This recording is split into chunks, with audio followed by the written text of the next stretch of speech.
रक्त और हमारा शरीर। परिचय।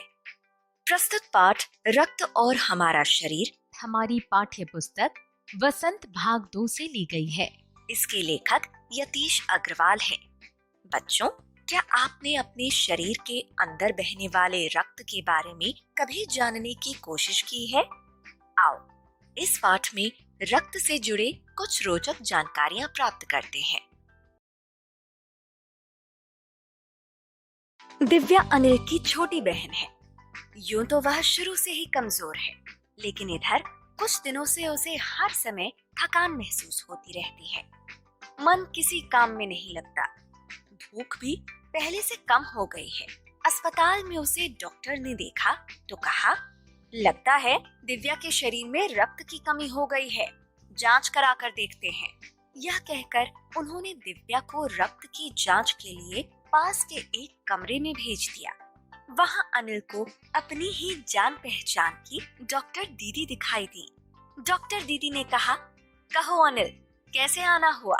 अनिल ने बताया कि डॉक्टर ने दिव्या को खून की जांच के लिए आपके पास भेजा है। इतना सुनते ही डॉक्टर दीदी ने दिव्या की उंगली से रक्त की कुछ बूंदें एक छोटी सी शीशी में डाल दी और स्लाइड पर लगा दी। फिर अनिल से बोली, अनिल, तुम कल अस्पताल से रिपोर्ट ले जाना।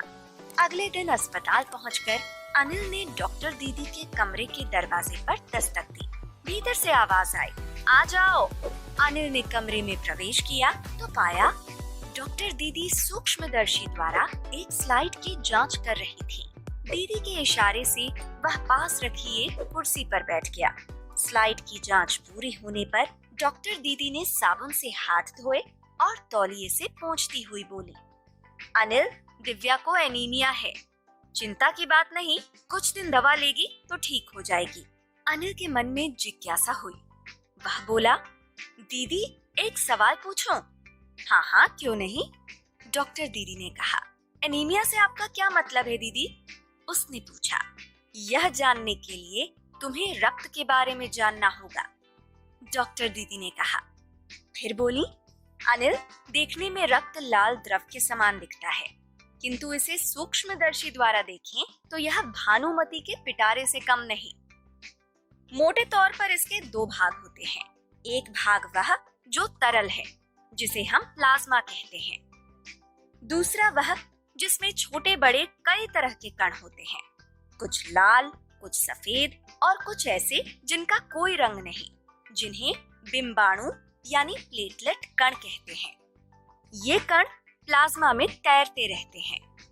इतना कहकर डॉक्टर दीदी ने सूक्ष्मदर्शी के नीचे एक स्लाइड लगाई, उसे फोकस किया और बोली, देखो अनिल, सूक्ष्मदर्शी द्वारा जो कण तुम्हें दिखाई दे रहे हैं, ये हैं लाल रक्त कण। स्लाइड देख मानो आश्चर्य से उछल पड़ा था अनिल। रक्त की एक बूंद में इतने सारे कण, इसकी तो वह कल्पना भी नहीं कर सकता था। वह बोला, इन्हें देखकर तो ऐसा लग रहा है मानो बहुत ही छोटी छोटी बालूशाही रख दी गई हो। हाँ, दीदी बोली, लाल कण बनावट में बालूशाही की तरह ही होते हैं, गोल और दोनों तरफ अवतल यानी बीच में दबे हुए। रक्त की एक बूंद में इनकी संख्या लाखों में होती है। यदि हम 1 मिलीमीटर रक्त लें तो उसमें हमें 40 से 55 लाख कण मिलेंगे। इनके कारण ही हमें रक्त लाल रंग का नजर आता है। ये कण शरीर के लिए दिन रात काम करते हैं। सांस लेने पर साफ हवा से जो ऑक्सीजन तुम प्राप्त करते हो, उसे शरीर के हर हिस्से में पहुंचाने का काम इन कणों का ही है। इनका जीवन काल लगभग 4 महीने होता है। 4 महीने के होते होते ये नष्ट हो जाते हैं, लेकिन एक साथ नहीं, धीरे धीरे, कुछ आज, कुछ कल, कुछ उससे अगले दिन, तब तो कुछ ही महीनों में ये खत्म हो जाते होंगे, अनिल ने कहा। यह सुनकर डॉक्टर दीदी मुस्कुरा उठी। बोली, नहीं, ऐसा नहीं होता। शरीर में हर समय नए कण बनते रहते हैं, जो नष्ट कणों का स्थान ले लेते हैं। हड्डियों के बीच के भाग, मज्जा में ऐसे बहुत से कारखाने होते हैं जो रक्त कणों के निर्माण कार्य में लगे रहते हैं। इनके लिए इन कारखानों को प्रोटीन, लौह तत्व और विटामिन रूपी कच्चे माल की जरूरत होती है। यह पौष्टिक आहार लेते हो? हरी सब्जी, फल, दूध, अंडा और गोश्त में ये तत्व उपयुक्त मात्रा में होते हैं। यदि कोई व्यक्ति उचित आहार ग्रहण नहीं करता तो इन कारखानों को आवश्यकता अनुसार कच्चा माल नहीं मिल पाता। नतीजा यह होता है कि रक्त कण बन नहीं पाते, रक्त में इनकी कमी हो जाती है। लाल कणों की इसी कमी को एनीमिया कहते हैं।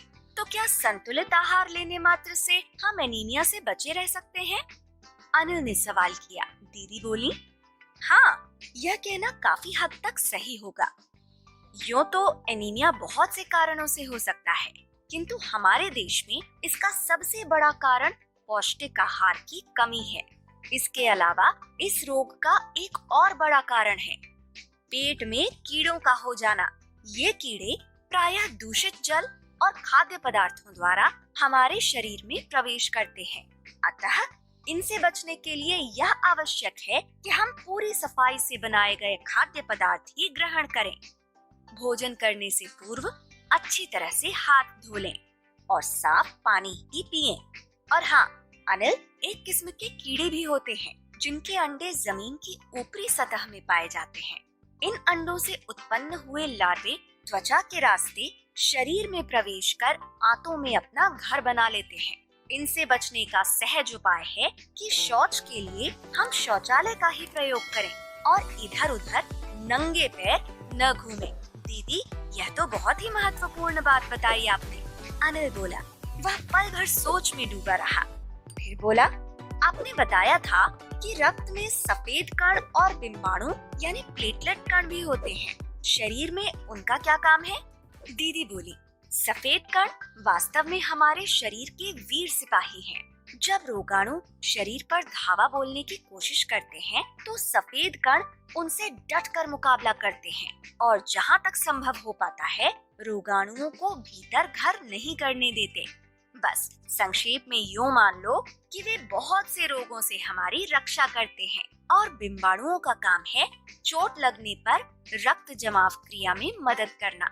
रक्त के तरल भाग प्लाज्मा में एक विशेष किस्म की प्रोटीन होती है जो रक्त वाहिका की कटी फटी दीवार में मकड़ी के जाले के समान एक जाला बुन देती है। बिंबाणु इस जाले से चिपक जाते हैं और इस तरह दीवार में आई दरार भर जाती है जिससे रक्त बाहर निकलना बंद हो जाता है। अनिल बोला, दीदी, लेकिन घाव गहरा हो तब तो खून बहता ही चला जाता है। हाँ, ऐसे समय में उस व्यक्ति को जल्दी से डॉक्टर के पास ले जाना चाहिए।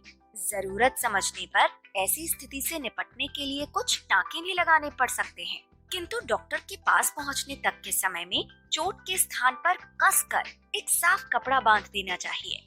दबाव पड़ने से रक्त का बहना कम हो जाता है, जो उस व्यक्ति के लिए काफी लाभप्रद सिद्ध हो सकता है। किंतु अगर बहुत अधिक रक्त बह जाए तो उसे रक्त चढ़ाने की जरूरत भी पड़ सकती है, दीदी ने समझाते हुए कहा।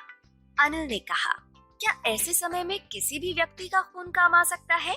दीदी बोली, अनिल, हर किसी का रक्त एक सा नहीं होता। कुछ विशेष गुणों के आधार पर रक्त को 4 मुख्य वर्गों में बांट दिया गया है। जरूरतमंद व्यक्ति के रक्त समूह की जांच करने के बाद उसे उसी रक्त समूह का रक्त चढ़ाया जाता है। लेकिन जरूरत के समय यदि उस रक्त समूह का कोई व्यक्ति मिले ही नहीं तब? अनिल ने पूछा।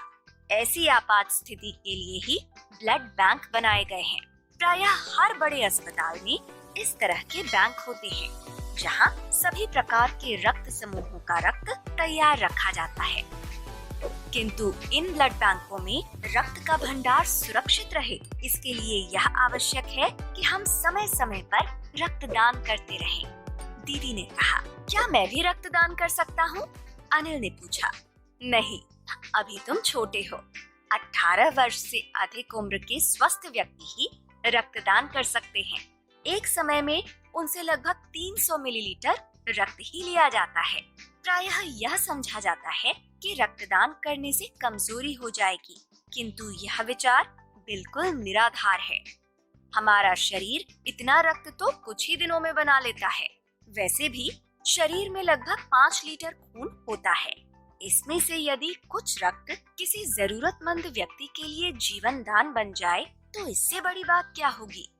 दीदी समझाते हुए बोली। फिर तो बड़ा होने पर मैं नियमित रूप से रक्तदान किया करूंगा, अनिल ने कहा। शाबाश अनिल, डॉक्टर दीदी ने अनिल की पीठ ठोकते हुए कहा। सारांश। तो बच्चों, आज हमने देखा